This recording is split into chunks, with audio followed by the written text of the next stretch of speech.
All right, everybody, how you doing? My name's Eric Greenstein, and thank you for joining the Like-Minded nationwide webinar. Today we have an amazing special guest. His name is Mr. Burr, aka Devin Burr. Amazing to have him on here, and we are very lucky to to be in his presence today. So I wanted to go ahead and have him kick it off here. Mr. Burr, you got the floor.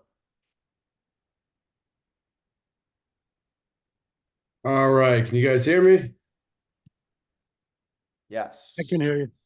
Perfect. Okay. So I apologize if, guys, this is not my normal energy level. I'm usually a lot more energetic than I am today. I am dealing with allergies and just my head feels this big right now in a bad way. So I apologize in advance, but I'm going to try to give you guys as much as I can today in the short amount of time I have with you. And I'm going to share my screen here so you guys can see. Let's see if this will work. I'm not the most tech savvy guy, but I'm sure I can figure this out. Let's see. Can say in the short amount of time I have with you. All right, can you guys see my screen? Yes. Yes. See the money multiplier, right? All right, so here's my Instagram. If you guys don't follow me, check it out. I put a lot of good content on there, short form content. Today, we're going to talk about your money. We're going to talk about your wealth. We're going to talk about how to get more of it. We could all use more money in our lives. So what I want you guys to do, just stay open-minded. What I'm going to cover with you is not something that a lot of people teach. It's outside of the box thinking. So just keep an open mind as I go over these things. And I promise you guys will learn a ton. So next slide. So this guy, Will Rogers, has a great quote. It's the problem in America isn't so much what people don't know. It's what they think they know that just ain't so. So true when you think about money. We feel like we know how money works. We've been taught from a young age how money works. But realistically, once you actually figure out how money really works, it's we've been fed lies our entire lives. So this quote just really resonates with me. So I wanted to put that in there for you guys. And here's a picture of my family and me. Like, why listen to me about wealth? Why listen to me about money? I don't come from money. I come from a lower middle class family, and by 31 years old, I was broke. I went through a Chapter 7 bankruptcy. I had $300 to my name. So this little girl right here, this is my daughter, Haley Burr. Oh, sorry. So Haley, she's my daughter. She was born in '07. Kind of stumbled through my 20s with her. At 31, I was a single parent and I couldn't afford the apartment we lived in. I had, like I said, $300 to my name. So with filing bankruptcy, I couldn't get approved for credit and all these different things.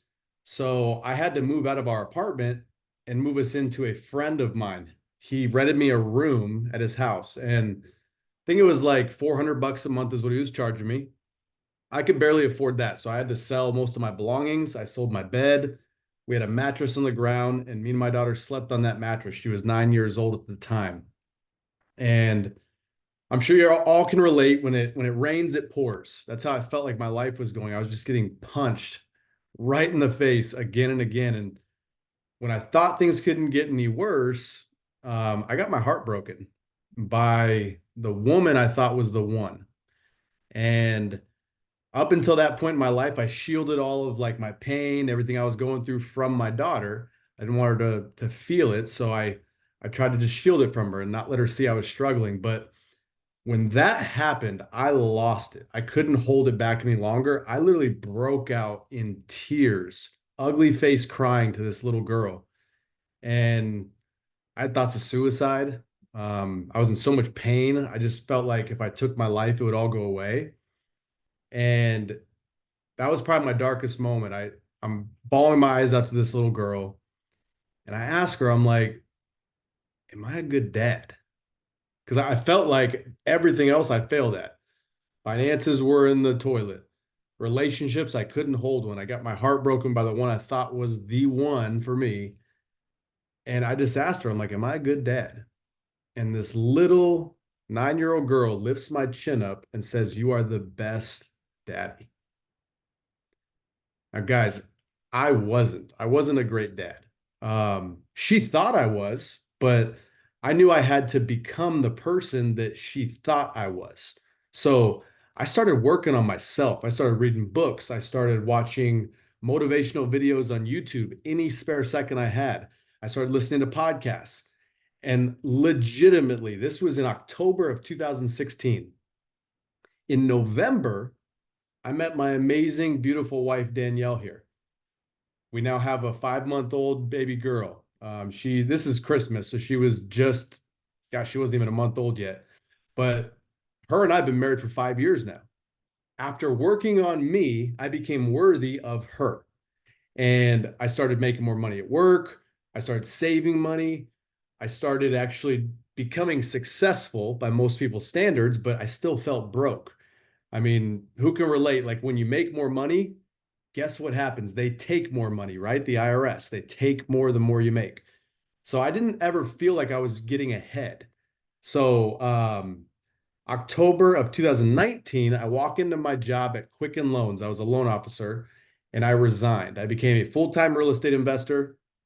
I did from January till March. I did 8 real estate deals with zero marketing. I would just go to local meetups and I started really doing well. And then COVID hit and meetups went away. So I had to start working on me again. I started watching videos again. I started reading books. I started listening to podcasts. And I heard a podcast, guys, about becoming the bank. What I'm going to teach you guys today. I heard that podcast and it blew my mind. As a real estate investor, I was on pace to make about 200 grand my first year. I had a net worth of about 300,000. That was in 2020. So my first year, I'm on pace to make 200 grand. I thought I was doing great. I left a job where I made about 120. So I was doing better, keeping more because I was actually a business owner now. Again, net worth of 300. Guys, as it sits today, I have a net worth of nearly 10 million and income in the multi-millions. So not saying that to brag or boast, but it's because of what I learned. Becoming the bank in my own life has made it to where my money runs parallel. If I do an investment, I make money in the investment, but I also make money being the bank in that investment. So I'm going to teach you guys how this works. Again, I need you to keep an open mind because it is going to blow you away if you really just grasp what I'm going to go over with you guys. So what I'm going to go over is not new. In the chat, can anyone just put your hand up or say, "I"? Have you heard of Robert Kiyosaki? Good old Rich Dad, Poor Dad. So anyone who's heard of him, we all have. He has actually used this concept. He talks about it in his book, Second Chance. Highly recommend you check that book out. Tony Robbins, we all know Tony Robbins. Money Master the Game. He talks about this concept in his book. This book, Becoming Your Own Banker by R. Nelson Nash, he's the creator of this concept that I'm going to go over with you guys. This is a really fast, easy read. It's about 70 pages, and you can read it in one sitting. This blew my mind when I read that. Mapping Out the Millionaire Mystery by my mentor, Chris Noggle, and also the Private Money Guide. So I would check these out, guys. Great reads that, again, go over this concept. Now, anyone who has not seen this is very important. This is a YouTube video called The Backward Bicycle. I highly recommend you guys view this if you haven't. Think about a bicycle. We all know how to ride a bike. We've learned from a young age how to ride one. When you turn the handlebars right, the bike goes right. When you turn the handlebars left, the bike goes left. We all know how to do it.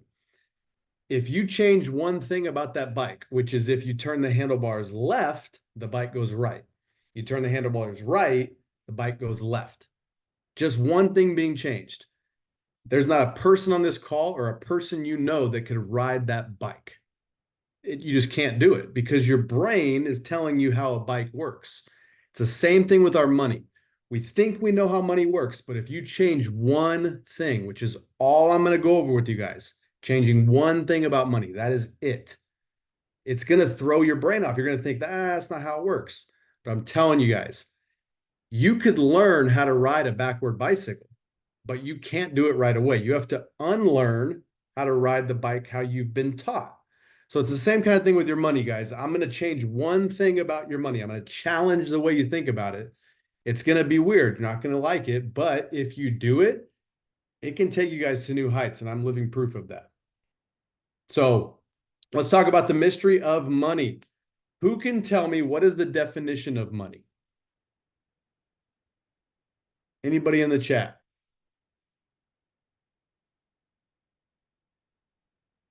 If someone can get this, I'll be impressed. Freedom, I like that. It's not the definition, but I like it. I don't think anyone's going to get it.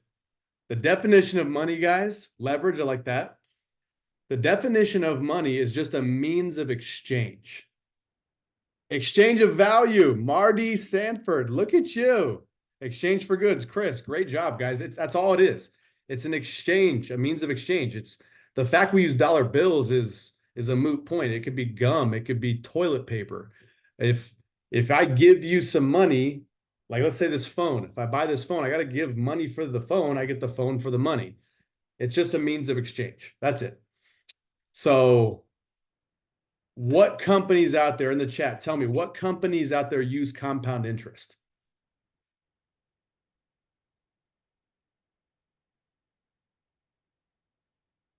Any companies?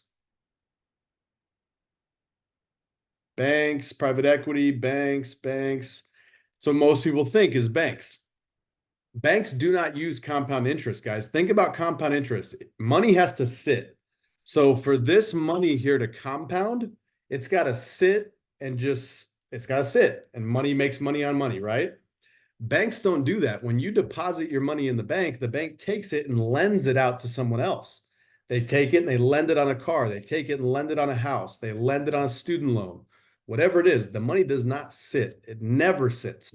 The reason being is because this money, when you put it in the bank, it's a liability. They have to pay you interest to keep your money at the bank, right? So money is leaving their pocket.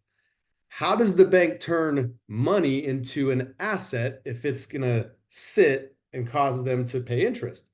They lend it, right? They turn loans into assets. But when we think about loans, we think about a bill. We think about a debt. The bank thinks about a loan as an asset, okay? They do not use compound interest, but we've been taught to let money sit. Even though banks don't do it, companies don't do it. When money comes in, they deploy it to make more. So just trying to get you guys to think about how this works. Dollars, are they worth more today or in the future? With inflation, they're worth more today, right? They will never be worth more than they are today because of inflation. But we have been taught to put our money away, save it for a rainy day, save for retirement. We're taught to use our money in the future when it's worth less. Makes no sense. What I want to teach you guys is how to use money today when it's worth the most, but never give up its ability to compound. That's the key. Use it today, but never have it stop compounding. Now, taxes, do they go up or down? I will be very impressed if someone can tell me when the tax code came about. Very impressed. Anyone in the chat?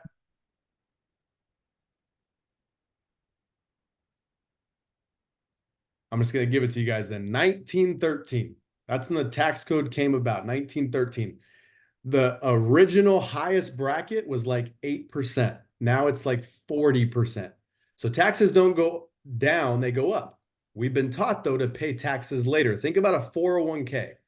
If anyone in here has a 401k, think about what they do. They have you defer taxes. So it's a whole benefit to having a 401k, right? Don't pay taxes now. Get a deferral on them. So don't pay them now when you know what they are. Pay them later when you have no idea. They'll most likely be higher, but again, you just don't know what they're going to be in the future.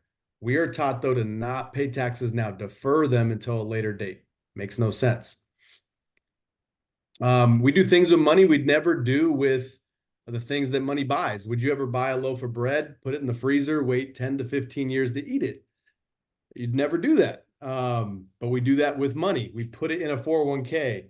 I got someone in here saying a solo 401k. Solo 401k is great It's better than like just a regular 401k because you have a little more control. But at the same time, you don't have total control. You still are taking that money and you can't use it outside of that retirement account until you're 59 and a half. So you're not able to eat the bread until 10, 15, 20 years from now. And that's what people do with their money. They put it away and hope it's enough when they retire. So retirement accounts, most of us have no idea what happens with them. What are the fees? What does it go to? Most of us have no idea what that 401k, that IRA or whatnot are doing. So what I'm going to do today, guys, is again, just show you how to use money today when it's worth the most, pay taxes today, never pay them again, ever, and move your money. The more you move money, the more it can grow, just like a bank. When banks get money on deposit, they move it immediately. When it comes back, they move it again. So I want to teach you guys how to do that. Let's talk about how money flows real quick so you guys can grab this. Don't focus on the number, focus on the concept, okay? Let's say you're going to buy a car. Has anyone in here bought a car within the last year? Say I in the chat if you have. Okay, Sean, James, Eric bought one. So, guys, everyone buys cars, right? I have a problem. I think I've bought like 24 cars in my lifetime. I'm 39. It's a lot of cars. I just have a problem. I love vehicles. But what I'm going to show you guys is how to actually make money buying vehicles. So let's just focus on 25 grand. Again, the number doesn't matter. It's a moot point. Focus on the concept. Let's say I'm going to buy a car for 25 grand. And let's say what I'm going to do is I'm going to save up that money in the bank. So I'm going to save $25,000 in the bank. And let's say this bank is really good and it earns 4% interest. So I've saved 25 grand in the bank. It's earning me 4%. If anyone knows Dave Ramsey says pay cash for cars, right? Pay cash for everything. So I'm going to go into the bank and I'm going to say, I want to get my 25 grand out to go buy the car. Dave Ramsey says that's a smart decision, right? As the banker, here's what I would tell you. I'd say, don't take the 25 grand out of the bank earning you 4%.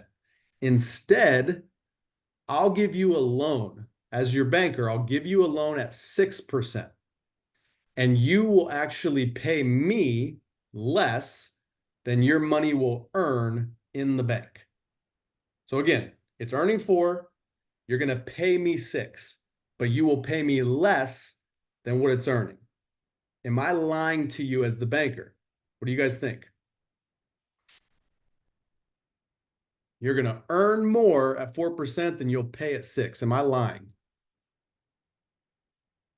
And if so, why? Why am I lying? Chris says yes. Why am I lying?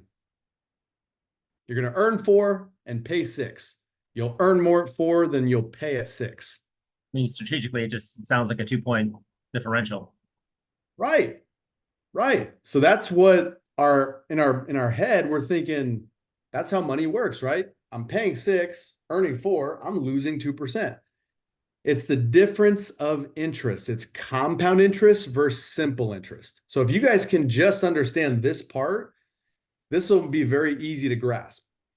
When you get compound interest, your interest is going up every time. You're earning more interest every single time you earn. With simple interest, when you make a payment, your balance is going down. So the amount of interest accruing is going down. You're constantly paying less interest. With compound interest, you're constantly earning more interest. Make sense, guys? So, and I'll show you guys the numbers here. So at 6% for 5 years, 4% for 5 years, monthly payment on this, and you guys can do the math, $483.32. Future value, that means I'd pay almost 29 grand for the car. Same amount, same time. Future value is $30,525. So you guys can see you actually make $1,526 and you own the car. It's your car, but you made money doing it. Okay.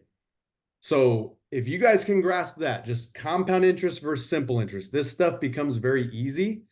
but you have to trick your mind. Your mind is, again, telling you that backward bicycle. It shouldn't be going this way. It shouldn't be turning like this. But this is how it works, guys. Compound interest for simple interest. If you can earn compound interest, never, ever, ever stop earning compound interest. That's what compound interest takes. It takes time. The longer you give it, the bigger it gets.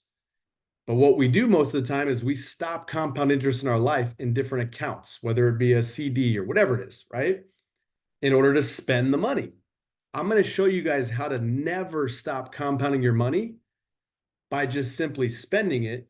You pay interest, but as you guys can see, the numbers don't lie. If you pay 6% but earn 4%, you'll earn more at 4% than paying 6% all day long. So just keep that in mind, guys. Money multiplier method. We're going to go over the machine, what it takes to do this method. We're going to go over the fact it's a marathon. It's not a sprint. Becoming wealthy takes a long time. And millionaire, I mean, it should be multi-millionaire because millionaire isn't the biggest number nowadays with inflation. So the machine, what we're going to use to do this, guys, is nothing more than a dividend paying whole life insurance policy from a mutually owned company. So when I say that, most people think, why in the world would you use life insurance? That makes no sense. The reason life insurance is what we use is because, one, that's what banks use. You guys can look up BOLI. It's bank-owned life insurance. Banks own billions and billions and billions of dollars of whole life insurance. So think about that. Why would they own that much money in life insurance? They own more in life insurance than all their buildings and the land combined. That's crazy. So they put money into these policies, then they instantly borrow it out and then lend it to you. And it's just your deposits that they're putting into these policies. So it's crazy. Banks do it. The wealthiest families do it. I'm sure you guys have heard of the Rockefeller family. There's a method they use called the waterfall method. We can go over that if you guys want, but they use this. JP Morgan Chase, the president, standing president right now, uses policies. The wealthiest families, the Rothschilds, Ray Kroc with McDonald's used his policies to actually fund and franchise the McDonald's franchise back in the day. So that's why we use whole life insurance. Now remember, if you can make money at 4% while paying 6% all day long, this is how a policy works, guys. If your money right here is inside of a policy, it's earning 4%. And you can borrow against that policy. So you can borrow your future death benefit and use that while you're alive. The insurance company charges you an interest rate.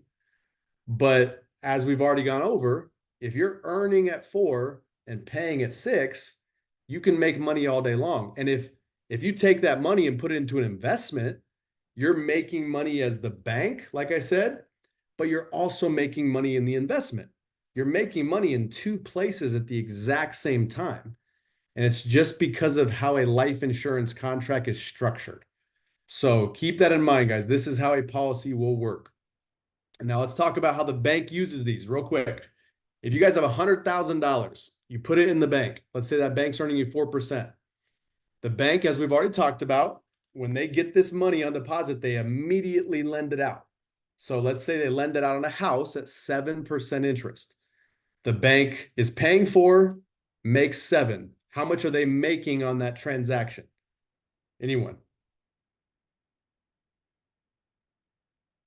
3% spread, right?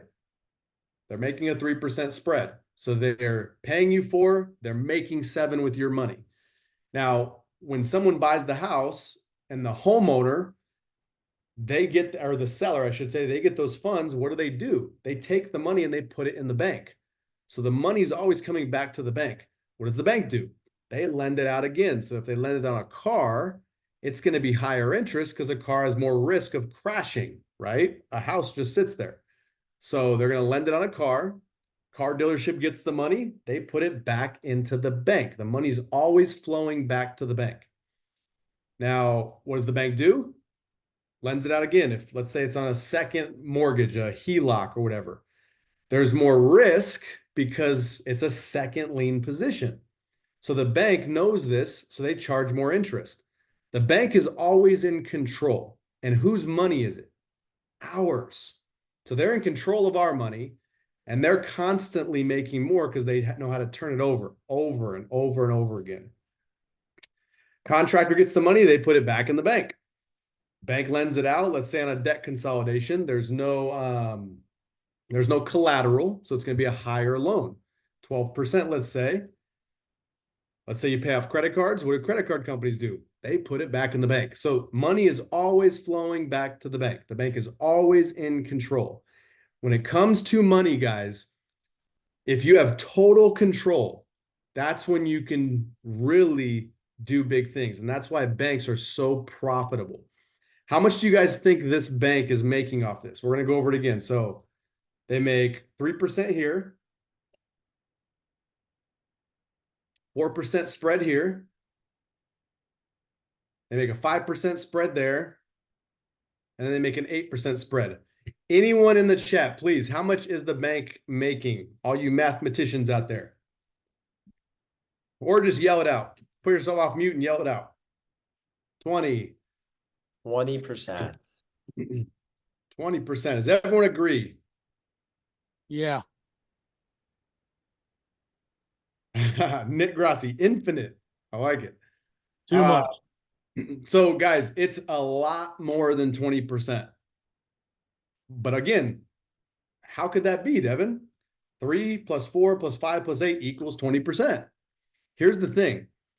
The bank is not using their $100,000. They're using our $100,000. They're just paying us 4%. So that's the only money the bank has in these deals is 4%. They're turning 4% into 20%. So that is a 500% return on our money. When I learned this, I was like, this is ridiculous. I can do that. I can do what the bank does. If I buy a car, I'll be the bank on it. I'll make the money instead of giving it to the bank. So you guys can look this up on BRRRR Financial, any bank, your local bank, any bank in any city, look it up. You'll see any year, doesn't matter. There is not a bank in the nation that makes less than 400 to 1,300% on our money. It's ridiculous. So let's go over real quick, guys, annual spending patterns. Every dollar that we make as Americans, 25 cents of that goes to automobiles. So that's your car payment, that's your insurance, stuff like that. 30 cents out of every dollar goes towards housing. So your housing payment, your insurance on that.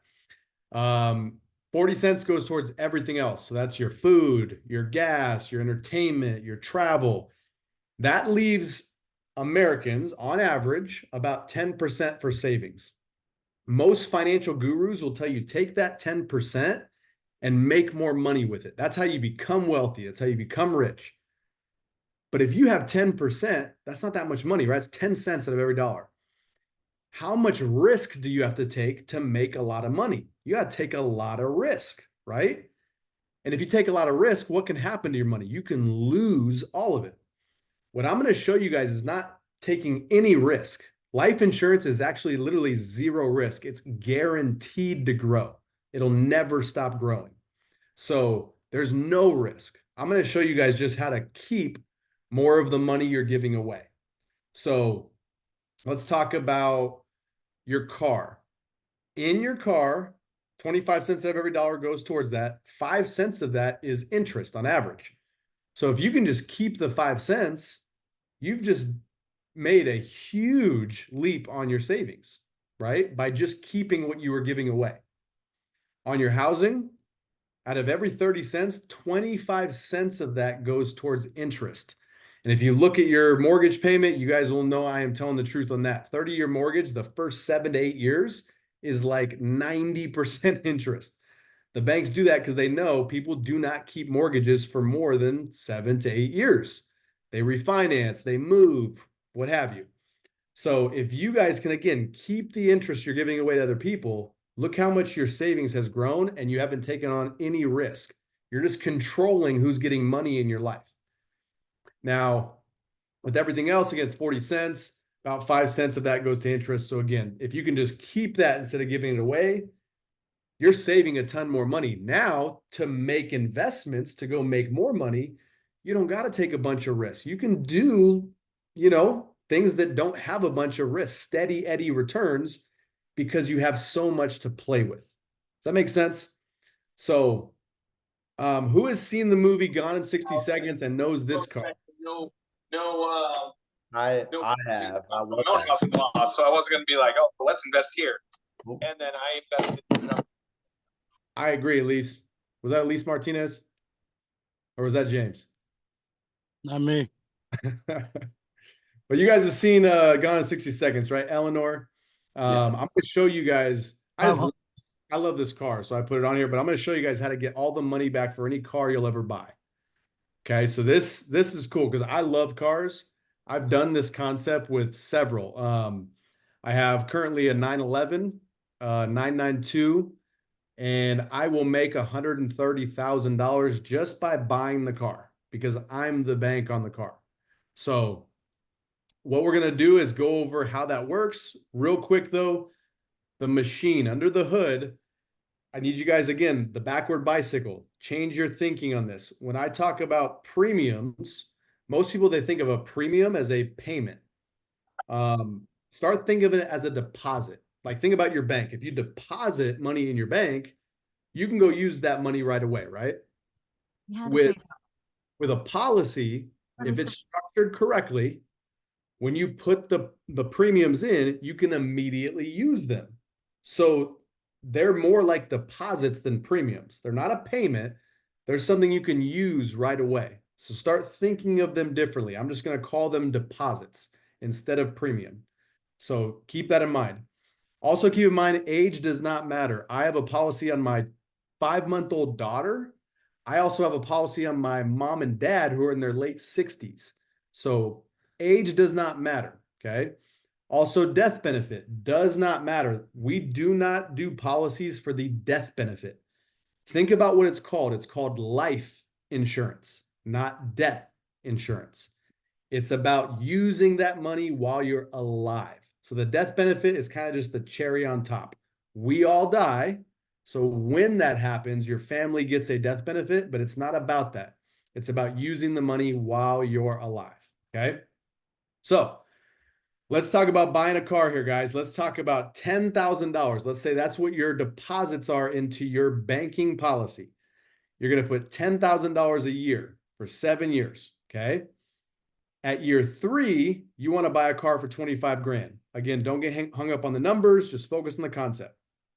So you've got 10 grand of deposits going in. On year 3, you've got access. If you put these two together, it's about 29 grand, right? So you can use 25,000 of it to purchase the car. You can borrow from your policy. So you take 25 grand, you buy the car with that cash. Now you own the car, it's yours. You have the title, it is your car.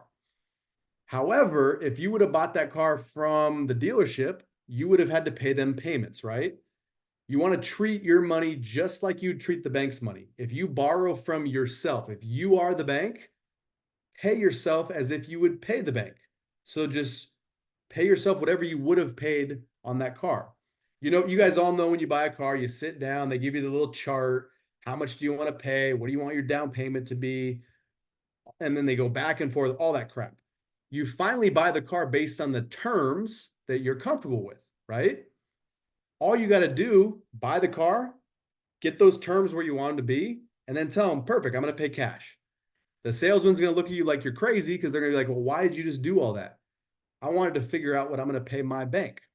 And then you just do that. So on this, let's say it's $500 a month. That would be $6,000 a year. Okay. Again, you're just treating your money just like you would treat the bank's money.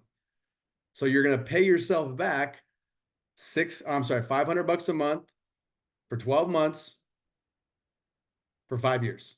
Okay. So we can all do the math on this, guys. You've deposited $70,000 into your banking system. You've also repaid yourself $30,000 in car payments, right? So your gross injection into the policy is $100,000. Remember, you used 25. Okay, so your net injection is $75,000 into the policy. Everyone agree? So think about that. You put in 100, you use 25, your net injection 75 grand. Look what your cash value is. Almost 68,000 bucks. So you literally got back 91 cents out of every dollar for that car. And you own it. It's your car. So you could sell it, go make some money off it. But most people, they do not keep a car for 5, 6, 7 years. They buy a new one, right? So let's talk about that. Let's say, to make this even better, you don't put any more deposits into your banking system. It would be foolish, because compound interest, again, it takes time. Doesn't do much at first, and then it starts going crazy. When compound interest is doing its thing, you want to keep adding money to it. But to illustrate how good this could be, let's just say you didn't. You don't put any more deposits into your banking system, which you could do. Let's say you stop, you buy another car for 25 grand. So you use your cash value, you buy it, and you treat your money just like the bank. So you pay yourself back every single month for 5 years. That means you injected 30,000 into your banking system, right? You use 25. So your net injection's 5, but look how much your cash value has grown over that same time frame. You guys follow me? So you put a net injection of 5, yet your policy's value grew by 23. And you own the second car. So you just made $23,000 buying a car. Nothing changed besides who was getting the money. What we all do is we buy cars and we give money to other people, to the bank. If you can just be disciplined and put money into your bank first, then use it, you can do exactly this, okay? So you guys are probably going to have questions on this. I'll answer all of them once we get to the end. For this to work, 3 things you have to do. Rule 1, you've got to pay yourself first. So these deposits, you got to pay yourself first. We've been trained to pay other people first before ourselves. If you can simply take your money, first put it into your policy, you're paying yourself now first. Second is always pay yourself back with interest. If you're going to borrow from yourself, pay yourself interest. If you were going to borrow from the bank and you were going to pay them interest, and you definitely make sure you do, because you don't want them to come take the car, you don't want them to repossess a house, you don't want them to ding your credit. We always pay the bank on time. Make sure you pay yourself on time. Pay yourself with interest, just like you were going to pay the bank. And 3, always recapture your money. So if you pay yourself back with interest, put it back in your policy. That way that money is building up there. It's a better place for your money to go. And I'll get into why here in a second. But again, guys, 3 rules. Pay yourself first, pay yourself with interest, recycle and recapture your money. As long as you do those 3 things, this will never fail, ever. Proven. If it works on a car, what else can it work for? I can tell you guys this. I've used this with my daughter's braces. I've used this for a wine cellar in our house. I've used it for all my real estate deals. I've used it for cars, a jet ski, you name it. This works for everything you would use money for. Doesn't matter what it is. Who here has debts? In the chat, say I or just shout it out. I got debts. Is that what you're asking? Yeah, James, too much debt, right? I got debts. It's called divorce for me. A divorce? Yeah. That'll do it, man. I went through one in 2012. I know all about that. So hopefully it wasn't messy, James. I'm still here, so it can't be that bad. There you go. Good stuff. So I'm going to show you guys how to get out of debt so much faster by using this. Okay. I'm going to give you an example of one of our clients, chiropractor. He had all these debts, as you guys can see, all these third-party debts. So all these payments were leaving him and his family forever. Once he pays them, he'll never get that money back ever again. That's how debts work, right? Once the money leaves you, you can't get it back. So he had almost 500 grand in debt. almost $6,000 a month, leaving him and his family forever. And what he was going to do, here was his plan. He had about $25,000 a year in savings. He was going to take that savings and pay off his debts. That's what most people are taught to do. Pay off debt with your extra money. It was going to take him 19 years to get out of debt, all these debts, by doing that, taking 25 grand a year, paying the debts off.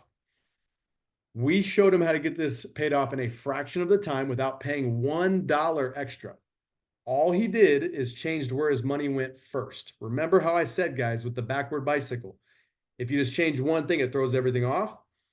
All he's going to do is change one thing, which is put his money in his policy, then pay the debts off. Okay. So let's go over that. He's got 25 grand in savings. Like I said, he's going to deposit 25 grand into his banking system. He's got cash value of about 15,000. So he takes that cash value, pays off Discover, pays off Lowe's, pays down Nordstrom's. So now what happens? He doesn't have these payments anymore. These payments go away. Okay.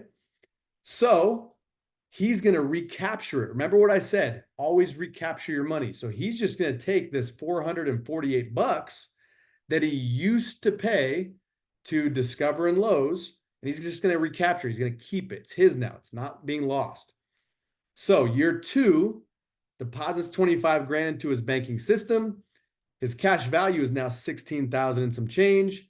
He recaptured all this, right? So he's got a total of 22. He can pay off Nordstrom's, pay off Wells Fargo, and pay off this private loan. He's going to, again, recapture this money. All he's doing is keeping it now instead of giving it away each month.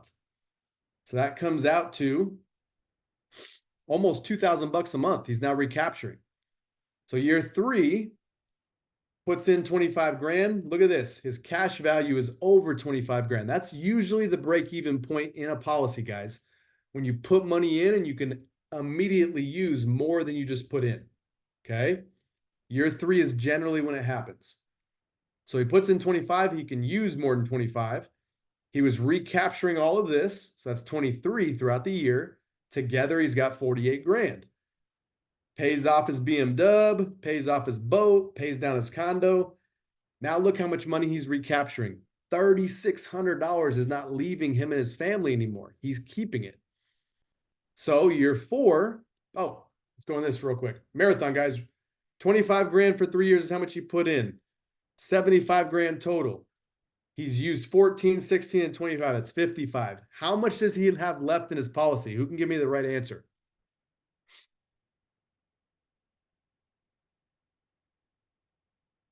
Based off Chris's face, he's like, this must be a trick question. 75,000. So he doesn't have 20 is what you're saying, right? 75 is how much he's put in. He's used 55. You're saying he has 75 still. Yeah, Chris. Chris gets it. Because, guys, he's not using his money. His money is being held as collateral inside of his policy. That's how it's continuing to grow. He's borrowing from his future death benefit. His money's just the collateral. So all these loans he's borrowing, this 55 grand is just his future death benefit. He's using it today while he's alive. His 75 grand is continuing to compound and grow. Great job, Chris. So he's got the full 75 in there. Year 4, this is why we got to think about it as a marathon. In year 4, he puts in 25. Again, his cash value is higher. It's guaranteed to be that, guys. Contractually. Guaranteed to always go up. That's life insurance. It's guaranteed to grow by at least 3.25. Okay. So he's always going to have access to more than he had the year before. He also recaptured all of this. Remember, this 3677, he's just keeping it instead of giving it away. So he's got 70,000 to play with. It's a marathon because what can he not do? He can't pay off the condo. He can only pay it down. So he can't recapture anything new this year. It's, again, a marathon. It's a long game he's got to play. So the next year, year 5, puts in 25. Again, cash value always is higher. He's recapturing this amount throughout the year. So he's got 71. Now he can pay off the condo, pay down the house. And now he can recapture this $879 each month. Okay. So that's $4,500 a month that he used to give away. Now he can keep it. He's just keeping what he was giving away. Super simple. So year 6 comes, puts in, oh, I forgot about this slide, guys. With policies, you can only put so much in until they become taxable. So for the first 5 years, he could put in 25 grand. After year 5, if he puts in more than 10, it becomes taxable. So every policy is like that. So therefore, when that happens, all you do is you just start another policy. I personally have 14 policies now because of this. You can only put so much in. In order to get that money into the system, you just start more policies. Think about a bank. Banks don't have one branch, they've got several. So you want to think of your banking system as a system of policies. So with his, he could only put in 10 in year 6. So he put in 10, but look what his cash value is, 13,000 bucks. Who here would like to go to the bank tomorrow, put in 10 grand, and they tell you, guess what? You just put in 10, but your cash just went up by 13. I'd be putting money in that bank all day long. That's how policies work. The number just keeps getting bigger and bigger and bigger, guaranteed. So what he's going to do, he's going to start a second policy. 25 grand, he's got access to about 15. These two numbers together, along with what he's been recapturing, he has access to 82, almost 83,000 bucks. Takes this, pays off the house. He got out of debt in 6 years, opposed to 19, without paying $1 extra. All he did is changed where the money went first. So he paid himself first. Then he paid all of his debts and he recaptured the money. That's it.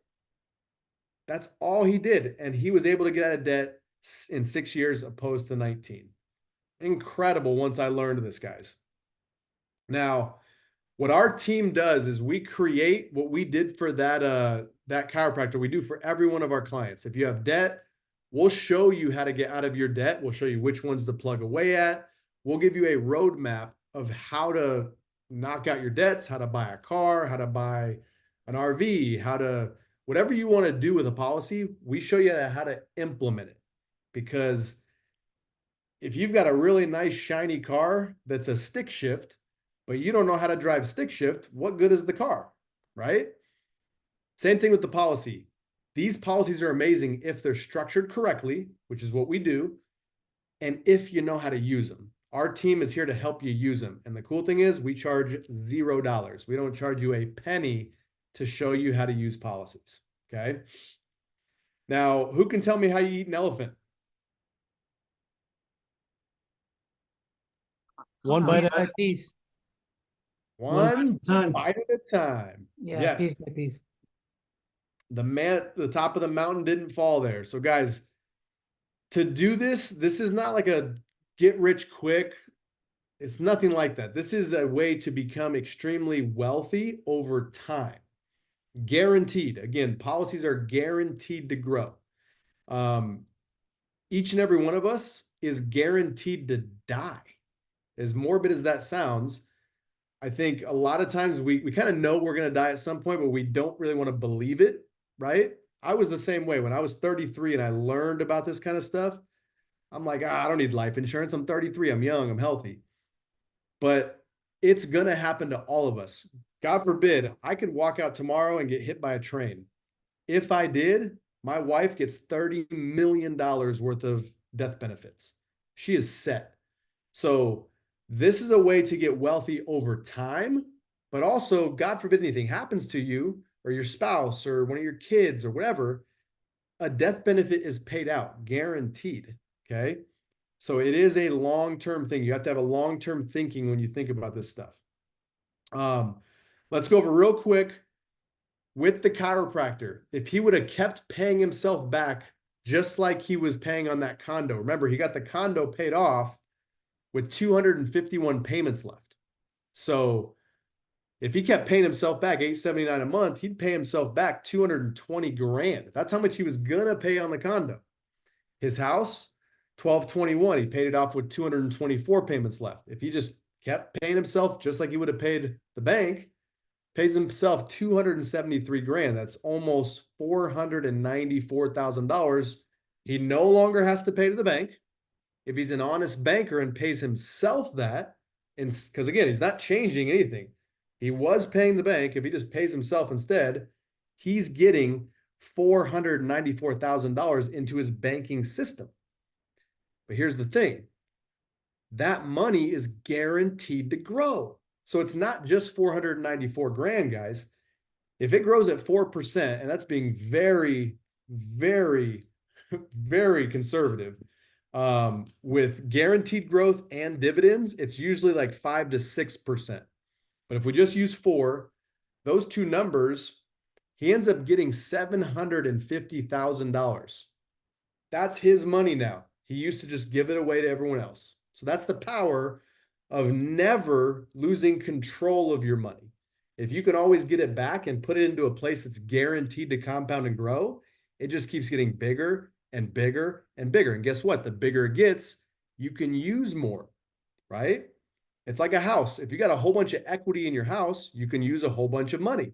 If you don't have much equity, you can't borrow much equity from the house. So same kind of thing, guys. Think of cash value in a policy as like equity in a house. The more you have, the more you can use. So what we did not talk about, guys, we did not talk about the death benefit. Again, it's not really about that. There is one, but it doesn't matter what that is. It's about using cash now. It's not about the money someone else is going to get when you die. Loans. Here's a cool thing. When you borrow from a policy, it never has to be paid back.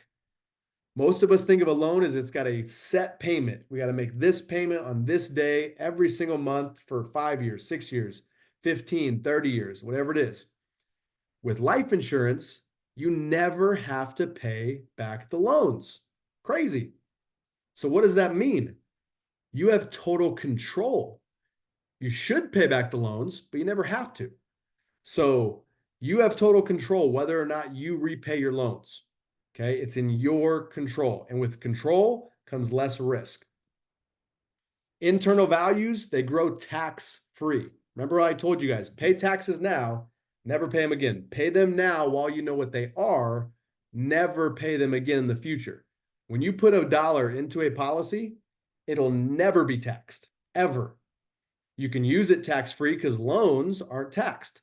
And then when you die, the death benefit is paid tax-free to your heirs. 0 taxes, okay? And policies, here's a really cool thing. They are exempt from lawsuits and judgments in most states.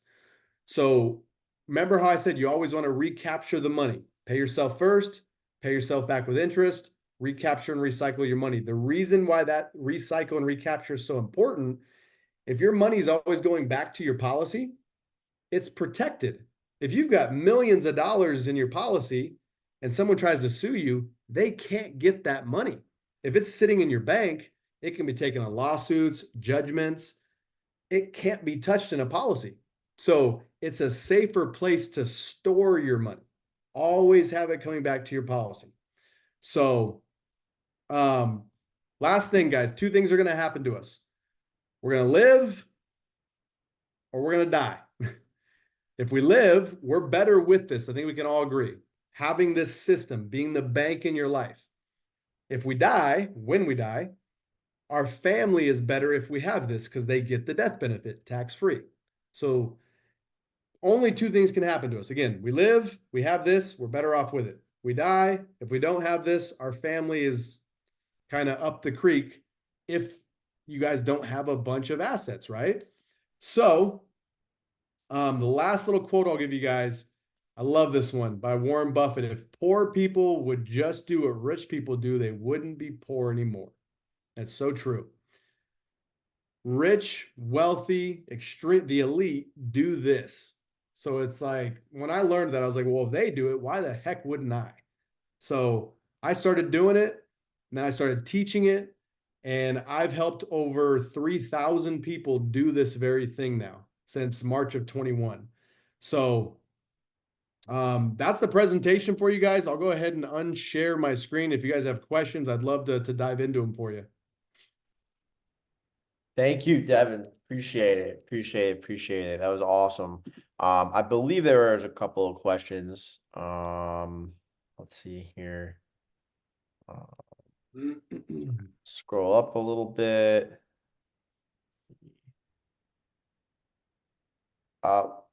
You don't use IULs? Yeah, so guys, that's called indexed universal life insurance. I do not use those. Couple reasons. One, banks don't use them. Banks use whole life.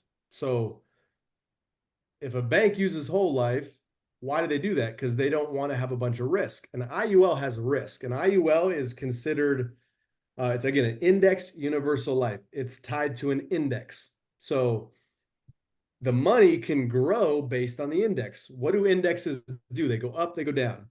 An IUL has a 0% floor. So the whole sell of those is you can't lose money because it's got a 0% floor. If the index is below zero, your account value doesn't go down, it stays the same. That's true. However, with an IUL, the insurance portion is on a 1-year annual renewable term insurance. So every single year, the insurance part renews. Every last one of us gets older every year. As we get older, we're more expensive to insure for 1 year because we're more likely to die. So the cost of insurance in an IUL goes up exponentially the older you get. So think about this. When you're older, let's say 60, 70, 80 years old, you can't have any risk of losing your money, right? But let's say your costs are through the roof in an IUL and there's a 0% year in an IUL. There's no growth. How do all those costs get paid? You have to put more money into it just to keep it from canceling, from lapsing. So it has a lot of risk the older you get. With a whole life, the cost is level. It never goes up, ever. Contractually, it stays exactly the same the entire time. And the growth never stops. It only goes up by at least 3.25. So if your cost stays level and your growth never stops, you always have access to more the older you get. The older you are, the better your policy is. That's why I don't use IULs, guys, because when it comes to banking, when it comes to investing, that has risk. Your insurance shouldn't. Your insurance should be risk-free and just a way to use it to make more money with your investments that have risk. So hopefully that answers your question. Just out of curiosity, do you go through Lafayette or another firm? I'm contracted with several companies. So Lafayette's one of them. One America is my favorite. Great company, been in business for 144 years, profitable every year for over 130. So they know how to manage money. And they're A-rated. Because I'm licensed in the DC area, DC, Maryland, Virginia. So I also try to pipeline into that asset point to work with other people to kind of build up more relationships with. Yeah. Yeah, Lafayette's great. One America is great. We use Guardian for New York cases, Security Mutual, but the main two is Lafayette and One America. Okay. Good to know then. Yep. We have 3 more questions. What about the implications for older folks with pre-existing medical conditions? Are there drawbacks and limits to dollar values, death benefits amounts? Great question. So age doesn't really matter to an extent. You have to be healthy enough to get approved. So I've got a 75-year-old who is approved. She's super healthy. I've also had people that are in their 30s that haven't got approved because their health isn't there. So it's based on health. The older you are, the closer you are to death, hypothetically. So even if you're super healthy at 75 or 80, you're still closer to dying. So your money doesn't have as long to grow. So therefore, let's say if you start a policy for $10,000 of deposits at 70, opposed to if you started one at 20. That's 50-year difference of compound growth. So think of your deposits as they're growing into your death benefit over time. So the older you are, the smaller your death benefit is because it doesn't have as much time to grow into that amount. Hopefully that makes sense. And let me know if it did not answer the question. All right, next one up. Let's see. Yeah, next one up. What's the max dollar amount to put in each policy to avoid taxes? Well, that's a great question. You guys can look this up. It's called the MEC 7 pay rule. It was brought in by the IRS in 1988. So basically, really wealthy individuals, they were taking millions and millions of dollars and putting that all into a policy on a really small death benefit. So really small cost. And they just put a ton of money onto these to get tax-free growth. In the 80s, we all know what rates were. 18%, 20%. So the dividends inside of a policy back in the 80s were like 13, 14, 15%. So these wealthy people were avoiding paying taxes, getting all that growth with a really small death benefit. So the IRS set rules in place. You can only put so much money on top of a death benefit. So the more you put in, the bigger your death benefit has to be, the bigger your cost has to be. So there's no like clear-cut answer. It's just how much can you put in? If you can put in 100 grand per year, your death benefit is going to be bigger. It has to be to stay untaxable. So if you can only put in 10 grand a year, your death benefit is going to be much smaller. The cost is going to be smaller. Think of it as you're overfunding the death benefit. That's what's getting you all the cash value. You can only overfund it though so much before it becomes taxable. So we just find that line and we hug up against that line, the MEC 7 payroll. We hug up against that line as much in there as possible before it becomes taxable. Don't put a penny more, but it's based on how much you can do.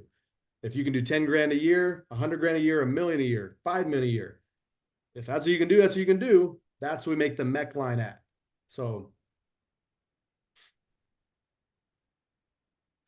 Great question. Great question. So we are a little bit over, Devin. Do you wanna continue answering, or how are you feeling? man, I've worked myself into a lather, so I'm good. I also put my link in there, guys, in the chat, my scheduling link. So if you guys want to schedule a call, I can jump on a call with you guys, answer your questions personally, and then also help you set the policy up. Again, I don't charge anything. You don't pay me whatsoever. You don't pay my team. The way we make money is we set the policy up. You put the money in with the insurance company. They then pay us for bringing them business. So we're just facilitating everything. And we're basically, again, we're keeping the death benefit as low as possible with as much money going in as possible. So what I'm doing, guys, when I set these up is I'm lowering my commissions. I get paid off the death benefit. So the lower that is, the lower my commissions, but the more cash value you have. So if you ever talk to an agent and you don't have a lot of cash value, it's because they're making a bunch of commission off you. So that's not what I'm after. I'm after helping a lot of people. Like I said, I've set up over 3,000 policies. I don't make a ton per policy, but when you set up a lot of them, I make a lot of money. So it's about giving you guys cash value, not padding my pockets on commissions. So if you guys want to set that call up, we can definitely talk. I can help. Or again, we can also answer these questions while you guys have me. We'll do one more and then we'll get going. When you say you don't have to pay the loan, can you explain that better, please? Yes. Great question. So guys, remember what I told you. We're all guaranteed to die, right? The insurance company knows that. They're guaranteeing two things. They're guaranteeing you they're going to have your money grow by a guaranteed rate. They're also guaranteeing you a death benefit as long as you just keep paying premiums. That's what you have to do. If you keep paying premiums, they're going to guarantee the growth of that money and they're going to guarantee the death benefit when you pass away. So since they know you're going to die and they're going to have to pay this death benefit at some point, they're fine lending you the money now, because if you don't pay it back, they'll just lower it from your death benefit. Because again, that's what you're doing. You're using your money as collateral to borrow from that future death benefit. You're using the money while you're alive. Your money is just the collateral to get that loan from the death benefit. So let's just say your death benefit's $1 million and you borrow throughout your life 500 grand. You never pay it back. They're just not going to pay your family $1 million. They're going to pay them $1 million less what you didn't pay back. So you never have to pay it, because they know they're going to get it someday. Either it's going to be tomorrow because you repaid your loan, or they're just not going to have to pay the total amount to your family when you die. So hopefully that makes sense and answers the question for you. Awesome. Well, thank you. Thank you again. If anyone does have any more questions, Devin did put the link down there, devin.beyourownbanker.com. You can reach out to him there. Is there anywhere else they can reach out to you, Devin? This will be the best way, guys, because you can get on my calendar. And if I can't take the call, one of my agents will talk to you. So we've got, oh gosh, I think 7 agents right now, and they're all practitioners. They all use the concept. So it's not like let's put it this way, they'll never try to sell you. If you talk to me, I'm never going to try to sell you a policy. You're not going to get some salesy close or anything. It's just explaining how it works. The only way to sell these kind of policies is to know how they work. Only way to really know how they work is to use them yourself. So all of our agents, they use policies. So all you're going to do on the call is you're going to ask questions. The agent's going to answer them for you, show you real life how you would use it. And once you understand it, it only makes sense to do it. So most of the calls, they end like this. Cool, Devin, how do I start?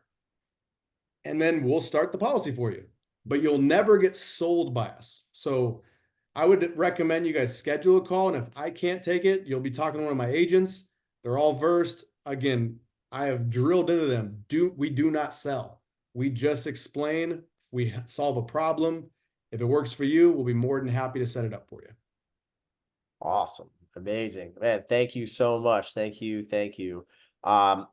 Before we go off, I want to thank everyone who attended. We went a little bit over time, but this information is really important. It's an amazing tool to use, especially for real estate investing. If you want to purchase other property, right, down payments, etc., or even just purchase the whole property completely using your policy. So always love that. But if you ever want to catch one of these nationwide webinars or meetups, go to LikeMindedPro.com. We have all of our information on there.